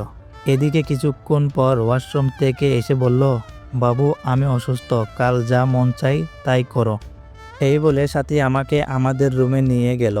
আর মীরাকে বলল সে আমাদের কলেজের ফ্রেন্ড। অবশ্য মীরা এর আগে কখনো সাথীকে দেখেনি। এদিকে আমি রুমে গিয়ে বিছানায় শুয়ে পড়লাম। এখনো আমার শরীর আর চোখ দিয়ে উত্তাপ বের হচ্ছে। আমার নেশা এখনো লেগে আছে। মীরা আজ খুব সুন্দর করে সেজেছে। চেহারায় হালকা মেকআপ, ঠোঁটে লাল লিপস্টিক, পরনে একটা কালো শাড়ি। মনে মনে ভাবলাম সব কবি সাহিত্যিকদের গল্পের নায়িকারা সুন্দরী হয়, আর তারা সব সময় লাল না হলে নীল শাড়ি পরিহিত করে থাকে, যা দেখে নায়ক প্রেমে পড়ে যায়। কিন্তু সাহিত্যিকগণ কি কখনো দেখেছেন একজন সুন্দরী রমণী কালো শাড়ি পরলে তাকে কীরকম দেখায়? আজ কি অপরূপটাই না লাগছে মীরাকে, চোখে কাজল দেওয়াতে আরো মায়াবী লাগছে। তারপর মীরা এসে কাটে বসতেই আমি মীরাকে একটা হ্যাঁচকা টান দিয়ে বুকে জড়িয়ে নিলাম। এ ঘটনায় আতঙ্কিত হয়ে মীরা একটা বিব্রত হলো। তারপর বলল, আপনাকে একটা কথা বলবো। বলো, কি বলবে? আপনার কাছে একটা জিনিস চাইবো, দিবেন তো আমায়? আচ্ছা বলো, দেওয়ার মতো হলে দিব। টাকা লাগবে কি? না, টাকা চাই না, আমার তো তোমাকেই চাই। কি বললে? না কিছু না, শোনো, তুমি কি আমাকে একটা কিউট মেয়ের মা বানাবে, যার নাম তোমার পছন্দের নাম অনুসারে রাইসা? লজ্জা ভরা মুখে কথাটা বলে মাথা নিচু করে ফেলল মীরা। ইস, বাবুর মা হওয়ার কথা বলে কিরকম লজ্জাই না পেয়েছে। লজ্জা পাবো তা? তারপর আমি মীরার কানের কাছে মুখটা নিয়ে গিয়ে বললাম, তাহলে কাছে আসো, তোমাকে রাইসার মা বানাচ্ছি। কথাটা আমি দুষ্টু মিষ্টি ছলে বললাম। মীরা তখন ছোট বাচ্চার মতো আমার বুকে মুখ লুকালো। আমি মীরার কপালে আলতো করে একটা চুমু দিয়ে আর শক্ত করে জড়িয়ে ধরলাম। পিচ্চিতাটা ঠোঁট জোড়া আমার ঠোঁটের সাথে মিলিয়ে দিল। এরপর স্বামী স্ত্রী নারী পুরুষের সবচেয়ে ঘনিষ্ঠ কিছু মুহূর্ত পার করলাম। তারপর মীরাকে বুকে জড়িয়ে নিয়ে শুয়ে পড়লাম। সকালে ঘুম থেকে উঠে দেখি মীরার কাপড় চোপড়ের কিছুই ঠিক নেই। আমার শরীরের বিভিন্ন জায়গায় লিপস্টিকের দাগ। পিচ্চিটা এখনো আমাকে শক্ত করে জড়িয়ে ধরে আছে। তখনই আমার রাতের কথা মনে হতেই লাফ দিয়ে উঠলাম। এ কি করলাম আমি তো মীরাকে ডিভোর্স দিব, তবে কেন বা তার সতীত্ব হরণ করলাম? মাথা কাজ করছে না আমার। মীরাকে আজ খুশি খুশি লাগছে। বিয়ের পর কখনো এতটা খুশি দেখিনি ওকে। আমি সকাল সকাল ফোন দিয়ে সাথীকে সব কিছু বললাম। সাথী আমার কথা শুনে তেলে বেগুনে ফুলে উঠল। সাথীকে বললাম, সব কিছু তোমার জন্যই হয়েছে। তুমি যদি গতকালকে সে মেডিসিন না খাওয়াতে তাহলে এমনটি হতো না। আচ্ছা বাদ দাও, তোমাকে কাল আমি একটা পিল দেব, সেটা খাইয়ে দিও, আর কোনো চিন্তা করো না। সাথীর কথা শুনে আমি বেশ অবাক হলাম, কিন্তু আমি সাথীকে ভালোবাসি, কথাও দিয়েছি সাথীকেই বিয়ে করব। তাই আর কোনো কিছু চিন্তা না করে রাজি হয়ে গেলাম। পরের দিন রাতে একটা পিল নিয়ে মীরাকে দিয়ে বললাম, মীরা, এটা খেয়ে নাও তো পিলটা। কিসের পিল এটা? আমি তো সুস্থ, আপনি কিসের পিল খেতে বলছেন আমাকে? মীরা, তোমাকে মিথ্যা বলে লাভ নেই, আমাকে ক্ষমা করে দিও। গতকাল রাতে তোমার সাথে যা যা হয়েছে তা নিছক একটি দুর্ঘটনায় মাত্র। হ্যাঁ, আমি জানি গতকাল তুমি যা হারিয়েছ তা পৃথিবীর বিনিময়েও ফিরিয়ে দিতে পারবো না। আমি ডিভোর্স পেপারে রেডি করে রেখেছি, তাই আমি চাই না আমার সন্তান তুমি গর্ভে ধারণ করো। চিন্তা করো না, ডিভোর্সের সাথে তোমাকে কাবিনের 20 লক্ষ টাকার একটা চেক দিয়ে দিচ্ছি, সময় করে ব্যাংকে থেকে তুলে নিবে। আমার কথাটা শোনার সাথে সাথেই মীরা আমার দুপা জাপটে ধরে বলতে লাগলো, প্লিজ আমার গর্বের সন্তান নষ্ট করতে বলবেন না। আপনার মর্জি, আপনি আরো একটা বিয়ে করেন, আমি কখনো কোনদিন আপনার কাছে স্বামীর অধিকার চাইবো না। আর আপনার বাড়িতে তো 2টা কাজে মেয়ে রাখছেন, আমাকে নিয়ে নয় 3টে হবে। প্লিজ আমার সন্তানটা নষ্ট করার কথা বলবেন না প্লিজ। আমি সারা জীবন আপনাদের বাসায় কাজের মেয়ে হয়ে থাকবো, কোনো পারিশ্রমিক দিতে হবে না আমাকে। শুধু আমাকে ডিভোর্স দিয়ে না, আমার সন্তানটা যেন বলতে পারে যে আপনি তার বাবা। আমি চাই না আমার মতো আমার অনাগত সন্তানটা পৃথিবীর পরিচয় বড়। প্লিজ এতটা এতিমকে এইভাবে ফিরিয়ে দেবেন না। আপনার পায়ের নিচে একটু জায়গা দেন, নয়তো গলায় টিপে মেরে ফেলেন। এই মীরা, কি করছো? পা ছাড়ো। দুঃখিত মীরা, আমি পারবো না। আমার জীবনে সাথী ছাড়া আর কেউ নেই। এখন পিলটা খেয়ে নিবে, আর যদি না খাও তাহলে মনে করবা তুমি আমার বুকে পা রেখে তুমি গর্ভধারণ করবে। এখন তোমার ইচ্ছা। এমন কসম দিও না, আমার কাছে যে তোমার ইচ্ছা সবার উপরে, পারবো না আমি তোমার বুকে পা রেখে সন্তানকে নিজের বাজে বড় করতে। ক্ষমা করে দিও মীরা, এছাড়া আমার কোনো উপায় ছিল না। এই নাও পিল, আর এই নাও পানি, খেয়ে নিও। আচ্ছা দাও। এই বলে জন্ম নিয়ন্ত্রণ পিলটা হাতে নিয়ে নিল মীরা। চোখ থেকে টপ টপ করে পানি পড়তেছে। করুণ দৃষ্টিতে তাকিয়ে আছে আমার দিকে। মনে মনে ভাবছে, হয়তো আমি বলবো পিল খেতে হবে না মীরা, কিন্তু না, আমি কোনো কথা বললাম না। মীরা আমার দিকে তাকিয়ে থেকে বিষ যেমন করে মানুষ মুখে নেয় তেমনি করে মুখে নিয়ে নিল। গ্লাস থেকে একটু পানিও মুখে নিল। নিজের অজান্তে মনে হচ্ছে খুব বড় একটা পাপ করে ফেললাম আমি। এদিকে বাবা ফোন করলো যে বাবা অসুস্থ, তাই বাড়ি ফিরে যেতে হবে। মনে মনে স্থির করে নিলাম বাড়িতে ফিরে ডিভোর্স পেপারের জন্য আবেদন করব। তারপর মীরাকে নিয়ে বাসায় ফিরলাম। এদিকে সাথী বলল যে মীরাকে আমাদের দুজনের মাঝ থেকে যত তাড়াতাড়ি সম্ভব সরিয়ে ফেলবে। আমি অনেক বোঝানোর পরেও সাথী বলল, সেদিন কক্সবাজারে মেয়েটা যা বলেছে সব শুনেছি আমি, আর সবচাইতে বড় কথা হলো মেয়েটাকে তোমার বাবা অনেক স্নেহ করে। আমি তোমাদের বাড়ি রহিমের কাছে খবর পেয়েছি যে তোমার বাবা নাকি তোমার সম্পত্তি মীরার নামে লিখে দেবে। তাই আমাদের ভবিষ্যতের জন্য মীরাকে আমাদের পথ থেকে সরিয়ে দেব। আমি তোমাকে না বলেই প্রফেশনাল কিলারের সাথে কন্ট্যাক্ট করেছি। না সাথী, এ হতে পারে না। আমাদের ভালোবাসার জন্য একটা নিষ্পাপ জীবনকে হত্যা করব? না সাথী, এটা করা ঠিক হবে না। বাবু দেখো, আমিও চাই না, কিন্তু আমার মনে হয় না তোমার বাবা কখনো মীরা বেঁচে থাকতে আমাকে মেনে নেবে। আর তোমাকে না পেলে আমি বাঁচবো না, সত্যিই মরে যাব। তুমি আমার নিঃশ্বাস, তুমি আমার বিশ্বাস, আমার প্রাণ। জানো, তুমি মীরাকে বিয়ে করার পর আমি একটা রাতও শান্তিতে ঘুমাতে পারিনি। কতটা ভালোবাসার পরও কেন যে আল্লাহ তোমার আর আমার মাঝে একটা বড় দেওয়াল তুলে দিল। প্লিজ তুমি আমাকে খুন করে ফেলো, নয়তো আমাকে তোমার বুকে টেনে নাও। তোমার বুকটাতেই যে আমার শেষ ঠিকানা, তোমার বুকেই আমি শেষ নিঃশ্বাস ত্যাগ করতে চাই। প্লিজ কান্না করো না। আমি সব সইতে পারি, কিন্তু তোমার কান্না সহ্য করতে পারি না। তোমাকে যে বড্ড ভালোবাসি, কিন্তু আমাদের ভালোবাসার জন্য একটা নিষ্পাপ জীবনকে কেমনে সরিয়ে ফেলি? আল্লাহ কি ক্ষমা করবে আমাদেরকে? জানি এটা অন্যায়, কিন্তু এছাড়া আমাদের হাতে আর কোনো উপায় নেই। কথাটা বলে আমার হাতটা নিয়ে সাথীর গলা চেপে ধরে মেরে ফেলতে বলল। প্লিজ কিল মি, আমাকে গলা চেপে মেরে ফেলো কাব্য। আমি তোমাকে ছাড়া বাঁচবো না। জানো কাব্য, মেয়েরা সব কিছুর ভাগ দিতে পারলেও তবে একটা ভাগ কখনোই তারা দিতে পারে না, আর তা হলো তার ভালোবাসার মানুষের ভাগ। বিশ্বাস করো, আমার একদম সহ্য হয় না মীরাকে। যে বুকে আমার থাকার কথা সে বুকে অন্য একটা মেয়ে থাকে। যে স্বপ্ন আমি তোমাকে নিয়ে দেখতে চেয়েছি সেই স্বপ্ন পূরণ করছে অন্য একটা মেয়ে। কাব্য প্লিজ, আমাকে তুমি হত্যা করতে না পারবে না তোমার সেই স্ত্রীকে, মীরাকেও হত্যা করে ফেলতে, কিন্তু তোমাকে আমার হত্যা করতে হবে না। তুমি হিনা, আমি এ জীবন দিয়ে কী করবো বলো? কথাটা বলে কাঁদতে কাঁদতে ব্লেড দিয়ে হাতে পোঁচ দিয়ে দিল সাথী। সাথে সাথে হাত থেকে ফেসকি দিয়ে রক্ত বের হতে লাগলো। সাথীর চোখ দিয়ে টুপ টাপ করে পানি পড়তে লাগলো। সাথীর রক্ত দেখে আমার নিজের কলিজাটা ফেটে যাচ্ছে। টাস করে একটা চড় বসিয়ে দিলাম সাথীর গালে। আমার তাপ্পরকে ফুফিয়ে ফুফিয়ে কাঁদতে লাগলো সাথী। তারপর আমি শক্ত করে জড়িয়ে ধরলাম সাথীকে। সাথীকে শক্ত করে জড়িয়ে ধরে বলতে লাগলাম, কেন এভাবে পাগলামো করছো? তোমাকে ছাড়া আমি কেমনে বাঁচবো? মীরাকে তো খুব শীঘ্রই আমাদের মাঝ থেকে সরিয়ে আমার ময়না পাখিটাকে আপন করে নিব।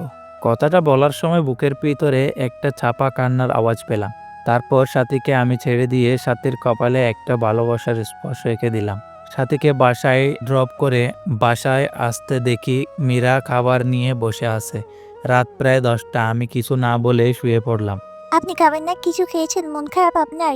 হ্যাঁ, বাহির থেকে খেয়ে এসেছি। আর হ্যাঁ, মন খারাপ আমার। আর তার কারণ তুই। কথাটা বলার পর পিচ্চিটার দিকে তাকিয়ে দেখি পিচ্চিটা কাঁদবে কাঁদবে ভাব। তখন আমি কম্বলটা টান দিয়ে শুয়ে পড়লাম। মাঝরাতে হঠাৎ ঘুম ভাঙতেই দেখি কেউ একজন শক্ত করে জড়িয়ে ধরে রেখেছে আমায়। চোখ খুলে দেখি পিচ্চিটা আমার বুকে। চাঁদের আলো পিচ্চিটার মুখে এসে পড়েছে। চুলগুলোর রং পাল্টাচ্ছে। হঠাৎ নিজের দিকে তাকাতেই চোখ কপালে উঠল আমার। পিচ্চিটার শাড়ি খুলে নিচে ফেলে দিয়েছে। আমি জানি মেয়েরা শাড়ি পরে ঘুমাতে পারে না, কিন্তু 3 পিস তো পরে ঘুমাতে পারে। আজ ইচ্ছা করেই এমন করেছে। তবে পিচ্চিটাকে আজ এত সুন্দর লাগছে যা অকল্পনীয়। মাথার চুলগুলো কপাল বেয়ে মুখে এসে পড়েছে। মন চাচ্ছে ফু দিয়ে চুলগুলো কপাল থেকে সরিয়ে আলতো করে মীরার কপালে ভালোবাসার পরশ এঁকে দেই। কিন্তু এ কি, আমার গায়ে লিপস্টিকের দাগ? মনে মনে ভাবছি, আজ মনে হয় পুরুষ দর্শন করেছে। আমার বুকে লিপস্টিকের দাগ দেখে বিস্মিত হলাম। মীরা ঠোঁটের দিকে তাকাতেই দেখি ঠোঁটের এক বিন্দু লিপস্টিকও নেই। মনে মনে ভাবছি পিচ্চিটা কি সর্বনাশ করেছে। তবে আজ কেন পিচ্চিটাকে এত সুন্দর লাগছে? মন চাচ্ছে সারা জীবনের জন্য আপন করে নেই। হয়তো মীরার সৃষ্টি হয়েছে আমার জন্যে, কিন্তু না, আমার বুকে সাথী ছাড়া কারো জায়গা নেই। আমার মন প্রাণ জুড়ে শুধু সাথী।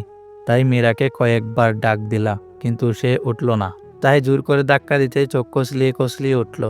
তখন আমি বললাম, কি ব্যাপার, আমার গায়ে লিপস্টিকের দাগ কেন? আর তুমি কেন আমার বিছানায় শুয়েছ? আমার না খুব ভয় করেছিল, আর রাতে আমি কিছু করিনি, সব আপনি করেছেন। আমি তো আপনার সাইডে ঘুমিয়েছিলাম, আপনি জোর করে বুকে টেনে নিয়েছেন আমাকে। আপনাকে মনে করেছিলাম এমনি অনেক ভালো, কিন্তু ঘুমের ঘরে আপনি যে এত ডেভিল, না ডেভিল না, শুধু ডেভিল বস। আমাকে লিপ কিস করেছেন, ঘাড় কিস করেছেন, বুকেও কিস। এই চুপ অসভ্য মেয়ে, আর কিছুক্ষণ পর বলবে আমার নাভিতে আরো কত জায়গায় করেছি, বলতে হবে না। আপনি ঘুমাননি তাহলে? সব জেগে থেকে ইচ্ছে করেই করেছেন? এই পিচ্ছি, চুপ করবে? মিথ্যা কথা বলতে লজ্জা করে না? তোমার শাড়ি কে খুলেছে? শাড়ি কেন কাটের নিচে ফেলে রেখেছো? শাড়ি পরতে পারো না, বিয়ে করছো কেন? আমি না শাড়ি পরতে পারি না, নিজে তো লুঙ্গিটাও পরতে পারি না, আবার অনেকে শাড়ি পরার কথা বলে। পিচ্চিটার কথা শুনে নিচের দিকে তাকাতেই চোখ বন্ধ করে ফেললাম। চাদরটা গায়ে জড়িয়ে কষে একটা থাপ্পড় দিয়ে দিলাম মীরাকে। থাপ্পড়টা কেয়ে মাটিতে পড়ে গেল মীরা। আমার রাগ চরম পর্যায়ে উঠে গেছে। রাগের মাথায় বলতে লাগলাম, এই তুই মরতে পারস না? আমার জীবনটাকে তো নষ্ট করে দিয়েছিস। তোকে জন্ম দিয়েই তোর মা বাবাকে খেয়েছিস, এখন আমাকেও খাবি নাকি? আর তোকে না বলছি আমি তোকে ডিভোর্স দিয়ে দিব, তারপরেও কেন আমার বিছানায় আসিস? আরেকদিন যদি আমার বিছানায় আসিস তাহলে প্রয়োজনে তোকে খুন করে তারপর জেলে যাব। দুঃখিত, আপনাকে খুব কষ্ট দিয়েছি তাই না? আপনার কোথাও ব্যথা লাগেনি তো? আপনার হাতে কি ব্যথা পেয়েছেন? জানেন আলো কেন যে আমাকে বাঁচিয়ে রেখেছে ছোটবেলায়? অনেক আশ্রয় বড় হয়েছে, দেখিনি মায়ের মুখ কখনো। মা ডাক্তার কখনো ডাকতে পারিনি বাবার কাছে আবদার সুরে কিছু চাইতে। কখনো বাবার কাছে চড়ে ঘুরতে পারিনি, পারবই বা কিভাবে? বাবা তো কখনো বাবাকে দেখিনি। আর এখন আসছি আপনাকে জ্বালাতে। জানেন আত্মহত্যা মহাপাপ, সেজন্যই হয়তো বেঁচে আছি, তা না হলে কখনোই আপনার পথের কাঠে হতাম না। আপনার বাসায় দাসী করে রাখেন, পারিশ্রমিক হিসেবে সকাল বিকাল রাত এভাবে থাপ্পড় দেন, তবু তো দাসী আপনারা স্পর্শ পাবো। আর বিছানায় কি করবো, ভয় পাই তো। আপনার বুকটাকে নিরাপদ মনে করেছিল, ক্ষমা করে দেবেন এই এতিমটাকে। নিচের দিকে তাকিয়ে কথাগুলা বলতেছিল, আর চোখ থেকে আষাঢ় শ্রাবণ ঝর্ণা ধারারি মতো জল গড়িয়ে পড়ছে মীরার চোখ থেকে। পিচ্চিটার কথা শুনে নিজের কাছে খুব খারাপ লাগছে। এভাবে মারাটা ঠিক হয়নি। সবচেয়ে খারাপ লাগছে যখন দেখলাম পিচ্চিটা টুট কেটে রক্ত পড়ছে। পরের দিন মা বাবা জান্নাতকে নিয়ে নানির বাড়ি চলে গেল। সাথীকে ফোন দিলে সাথী বাড়ি চলে আসে। এদিকে সাথে আজ পিঙ্ক কালারের একটা শাড়ি পরেছে, হালকা লিপস্টিকের সাথে চুলগুলো ছেড়ে দিয়েছে। সাথী আসলে সাথীকে নিয়ে বেডরুমে ঢুকে পড়ি। মীরা অবাক নয়নে তাকিয়ে আছে, চোখ দুটা চলচল করছে। মনে হচ্ছে কখন জানি বৃষ্টি নামবে। কি হলো, দরজায় দাঁড়িয়ে আছো কেন? আজ তুমি জান্নাতের রুমে থাকবে। আজ রাতে আমাদের এই রুমে আসবে না বিরক্ত করতে। আর হ্যাঁ, আমাদের দুজনের জন্য খাবার দিয়ে যেও। আমার কথার উত্তরে মীরা আমার মুখের দিকে তাকিয়ে মাথা নাড়িয়ে হ্যাঁ সূচক জবাব দিল। তারপর মীরা চলে গেল। সাথী এসে আমাকে জড়িয়ে ধরে বলতে থাকে, কবে যে পাবো তোমার সারা জীবনের জন্য, কবে তোমার বুকে যে মাথা রাখে ঘুমাবো। এদিকে হঠাৎ করে আমার হাতটা সাথীর স্পর্শকাতর জায়গায় চলে গেল। সাথীর নিঃশ্বাস বাড়ি হয়ে আসছে, ঠোঁট জোড়া আকর্ষণ করছে মিশে যাওয়ার। আমার ঠোঁট জোড়া যখন সাথীর ঠোঁট জোড়াকে আবদ্ধ করে ফেলবে, ঠিক তখনই মীরা খাবার নিয়ে রুমে ঢুকে পড়ে, কোনো প্রকার নক না করে। সাথে সাথেই আমি সাথীকে ছেড়ে দেই। তারপর মীরার দিকে তাকিয়ে বুঝতে পারলাম মীরা কাঁদছে। মীরা হয়তো কখনো ভাবেনি আমি এতটা নিচে নেমে যাব, কিন্তু মীরা জানতো না আমার কলিজার টুকরা হচ্ছে সাথী।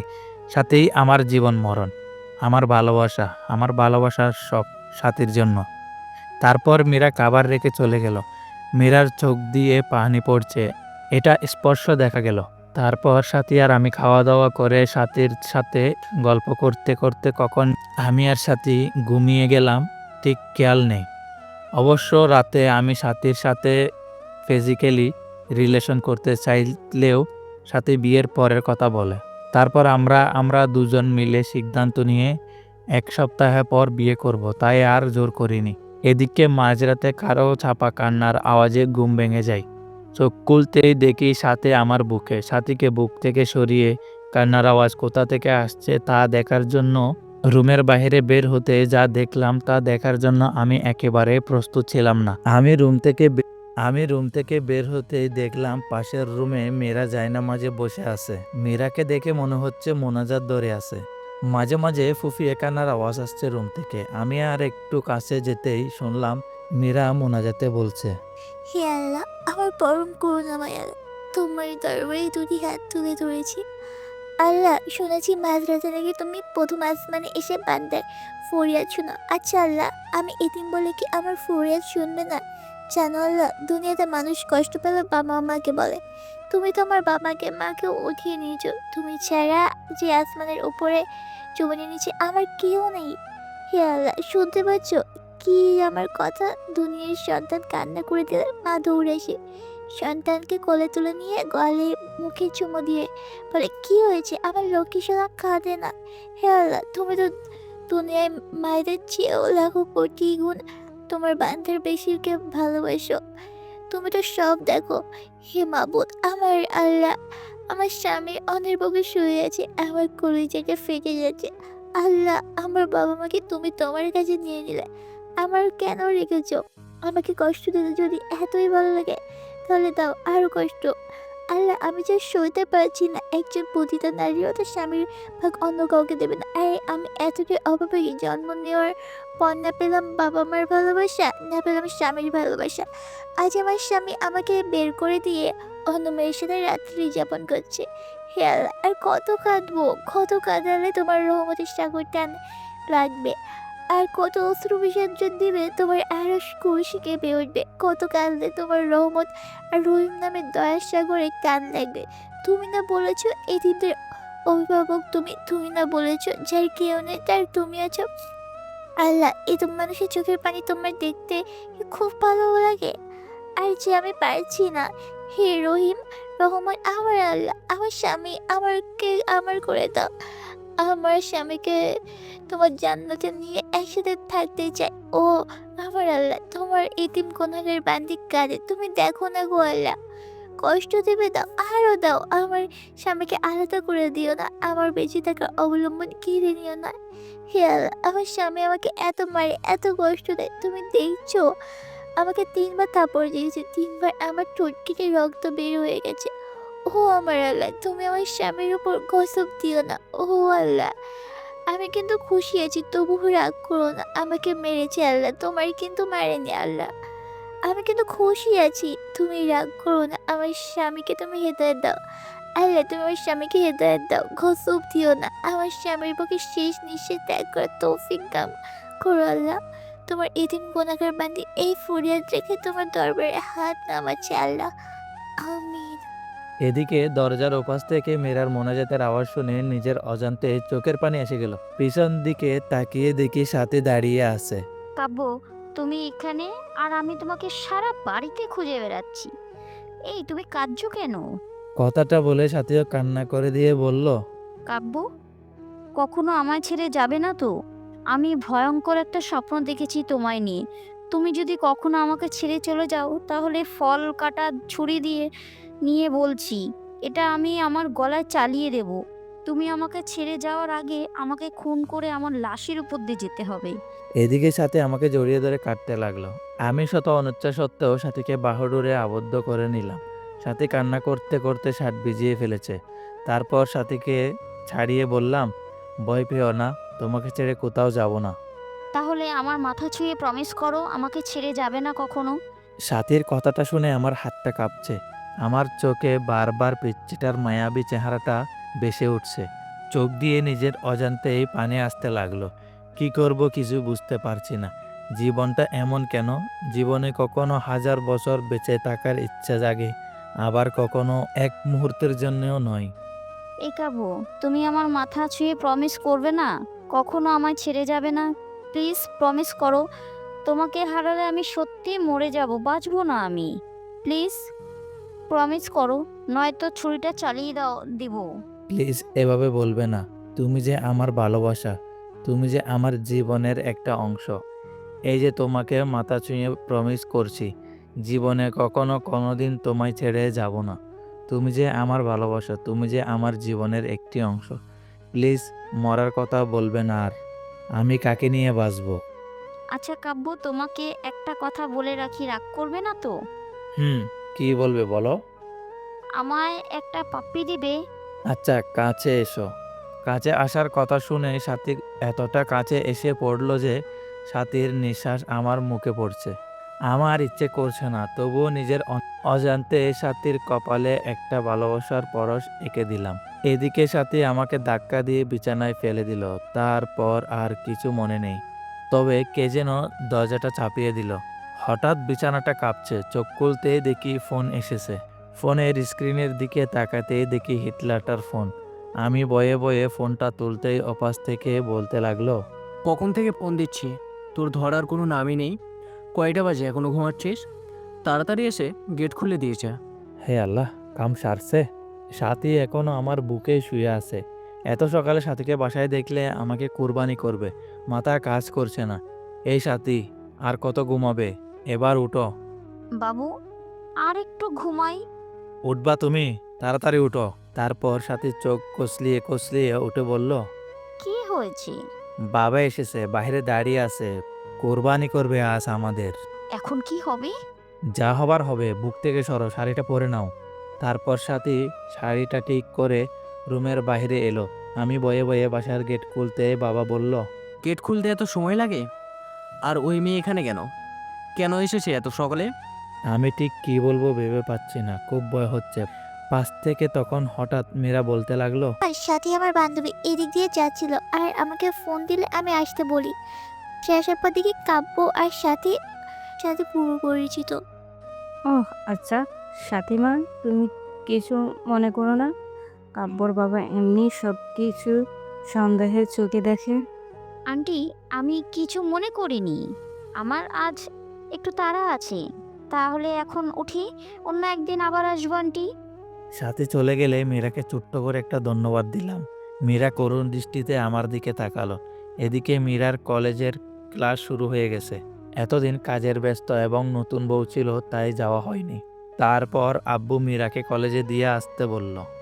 বাবার কথা মতো মীরাকে কলেজে নিয়ে যাওয়ার জন্য বের হইলেই সাথী ফোন দেয়, জিজ্ঞাসা করে, কাব্য, বাবু, কোথায় তুমি? এই তো আব্বু মীরাকে কলেজে নিয়ে যেতে বলল, তাই দিয়ে আসতে বের হলাম। আচ্ছা, তোমার যাওয়ার কোনো প্রয়োজন নেই। মীরাকে গাড়ি দিয়ে কলেজে পাঠিয়ে দাও। আমি সাথীর কথা মতো তাই করলাম। তারপর দুপুরে বসে আছি, তখন হঠাৎ মীরার নাম্বার থেকে ফোন আসলো। আমি ফোনটা ধরতেই ওপাশ থেকে অপরিচিত কণ্ঠে কেউ একজন বলল, এক্সকিউজ মি, ফোনটা জাস্ট তিনি দুর্ঘটনায় মারা গেছে। লাস্ট ডায়ালে আপনার নাম্বারটা ছিল, এই জন্য আপনাকে কল দিলাম। প্লিজ, মেয়েটি যদি আপনার পরিচিত হয়ে থাকে তাহলে চট্টগ্রাম মেডিকেল কলেজে হসপিটালে আসুন। বেশি দেরি করবেন না, খুব জলদি চলে আসুন আপনারা। কথাটা শুনে কিছুক্ষণের জন্য আমি পাথর হয়ে গেছিলাম। কি থেকে কি হয়ে গেল কিছুই বুঝলাম না। সাথে সাথে হসপিটালে গিয়ে দেখি লাশের মাথাটা কেমন যেন তেতলে গেছে, নাক দিয়ে রক্ত বের হয়ে আসে, মুখটা অনেক মায়াবী লাগছে। আজ কেন জানি আমার বুকটা ফেটে কান্না আসছে। কিন্তু কেন? আজ তো আমার খুশির দিন। আমার পথের কাঁটা দুনিয়া থেকে বিদায় নিয়েছে, তবে কেন এত কষ্ট হচ্ছে? মনে হচ্ছে প্রাণটা দেহ থেকে বের হয়ে যাচ্ছে। হে আল্লাহ, ভালোবাসা পাওয়ার জন্য নিজের স্ত্রীকে খুন করে ফেললাম। তার কিছুক্ষণ পর মা বাবা আসলো, তারাও কাঁদছে। বাবা সবচেয়ে বেশি কাঁদছে। তারপর মীরাকে হাসপাতাল থেকে বাসায় নিয়ে আসা হলো। আজ মীরার দাফন।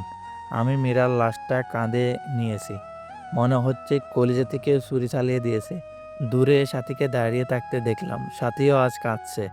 আকাশ বাতাস আজ কাঁদছে মনে হচ্ছে। তারপর মীরাকে দাফন করে কিছুক্ষণ কবরের পাশে দাঁড়িয়ে থেকে চলে আসলাম। তারপর সাথী আমাকে নির্জনে ডেকে নিয়ে অনেক কান্না করলো, ক্ষমাও চাইলো। সরাসরি আমার পায়ে পড়ে বলতে লাগলো, কাব্য, আমাদের ভালোবাসার জন্য একটা নিষ্পাপ জীবনকে হত্যা করে ফেললাম। আমি সাথীকে সান্ত্বনা দেওয়ার জন্য বললাম, তুমি কিছু অন্যায় করনি, যদিও বা করো তাহলে সব তোমার ভালোবাসাকে পাওয়ার জন্য। তারপর সাথী চলে গেল। আমার মনে হচ্ছে মীরার ছায়া প্রতিনিয়ত আমার পাশে ঘুরে, কেমন যেন উদাসীহীন উদাসীহীন লাগছে। আজকে ভাবলাম সাথীর কাছে যাই, এভাবে আর পারছি না। আজ রাতটা সাথীর সাথে থাকবো। সাথীকে ফোন দিয়ে পেলাম না, এজন্য সরাসরি বাসায় চলে গেলাম। বাসায় গিয়ে দেখি দরজা খোলা। আমি সরাসরি সাথীর রুমে চলে গেলাম। হঠাৎ সাথীর রুমের কাছে যেতে দরজার ভেতর থেকে পুরুষ কণ্ঠে আওয়াজ শুনলাম। আমি ভেতরে কি হচ্ছে তা দেখার জন্য জানালার পর্দা সরিয়ে রুমের ভেতরে তাকাতেই চমকে উঠলাম। এটা কি হচ্ছে? সাথী আর তার বাইরে এত ব্যস্ত। তারপর হঠাৎ সাথী আর সাথীর ভাই যা বলল তা শোনার জন্য আমি একেবারে প্রস্তুত ছিলাম না। তাদের কথোপকথন, বাবু কতদিন ধরে আদর করো না, প্লিজ আর একটু কাছে এসো। আমার বাবুটা কি হট। সজীব যাকে সাথীর ভাই হিসেবে চিনতাম, ইস, আমার বুঝি লজ্জা করে না? ওমা তাই বুঝি, কোথায় লজ্জা করে। কথাটা বলে সজীব সাথীকে কিস করতে লাগলো আর বলতে লাগলো, বাসরাতে কি আগে জড়িয়ে ধরেছিল, আর আমরা তো স্বামী স্ত্রী, আর স্বামী স্ত্রীর মাঝে কিসের লজ্জা, পৃথিবীর সবাই জানে আমরা ভাই বোন, তবে আমরা দুজন ছাড়া। কথাটা বলে সাথীর ঠোঁট জোড়ার সাথে সজীবের ঠোঁট জোড়া আবারও মিলিয়ে দিল। এদিকে সব দৃশ্য দেখে আমার পায়ের তলার মাটি সব সরে যাচ্ছে, চোখ দিয়ে অজরে পানি ঝরছে। যার জন্য আমার নিষ্পাপ বউকে হারালাম, মন চাইছে কালনাগিনীকে খুন করি এখন। মীরার মুখটা এখন বারবার চোখের সামনে ভেসে ওঠে আমার। ওগো, শুনছো? আমাদের প্ল্যান সাকসেসফুল হওয়ার পথে। আমাদের পথের কাঁটা মীরাকে গাড়ি চাপা দিয়ে মেরে ফেলেছি। মেয়েটা কাব্যকে অনেক ভালোবাসতো, কিন্তু আমার অভিনয়ের কাছে সব ভালোবাসা চাপা পড়ে গেল। আমার বউটাও নাই অ্যাওয়ার্ড পাবে, তুমি একদম পারফেক্ট অভিনয় করেছো। আর সবচেয়ে রিল গাড়ির নিচে চাপা পড়ে মারার প্ল্যানটা, সাথে সাথেই অভিনয়টা একদম সুপার হিট ছিল। দেখতে হবে না বউটা কার? এখন শেষ একটা কাজই হচ্ছে আমার জন্য পাগল কাব্যকে বিয়ে করে কৌশলে তার সমস্ত সম্পত্তি আমার নামে লিখে নিয়ে আমার বাবুটাকে নিয়ে আমেরিকায় চলে যাওয়া। আর তা এই মাসের মধ্যেই পূরণ করতে হবে। হা হা। এদিকে কথাগুলো শুনে আমার বুকটা চিনচিনে ব্যথা করছে, মন চাচ্ছে দুইটাকে খুন করি।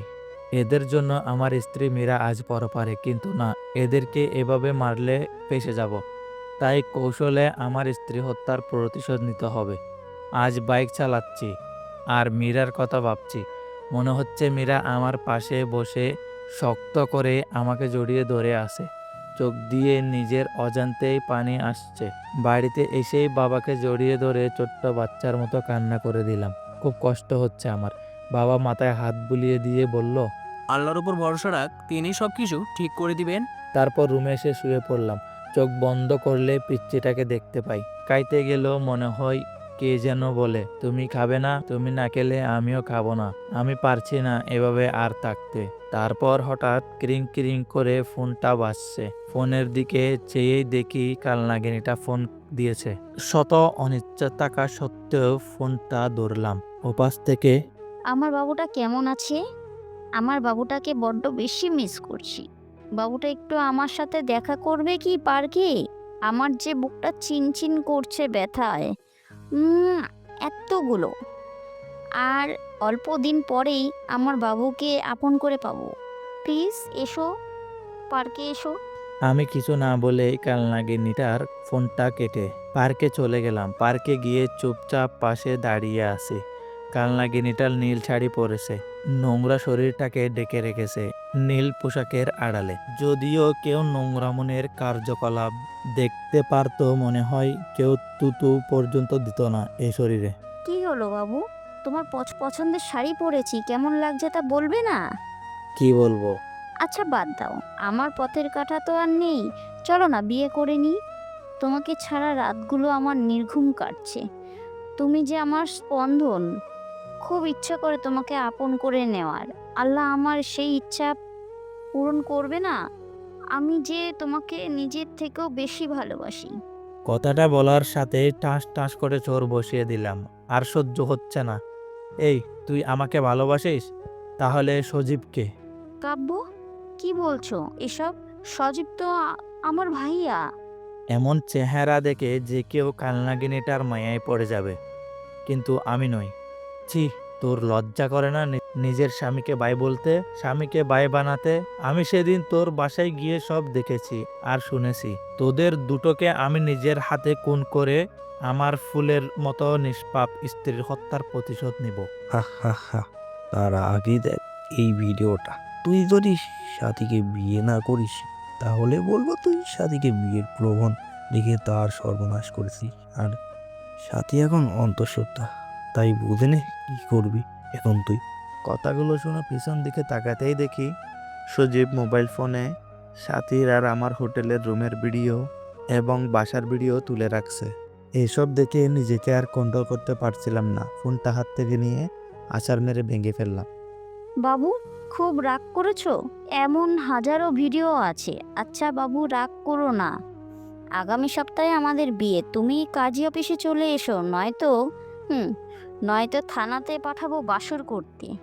ওদের কথা শুনে আমি আর কিছুই বলতে পারলাম না। এসব আমার পাপের ফল। তাই এখান থেকে বাসায় চলে আসলাম। বাসায় এসে মীরার ছবিটা বুকে নিয়ে কান্না করতে করতে ঘুমিয়ে গেলাম। পরের দিন সকালবেলা টেলিভিশনে অন করতেই আমি যা দেখলাম তা দেখার জন্য আমি মোটেও প্রস্তুত ছিলাম না।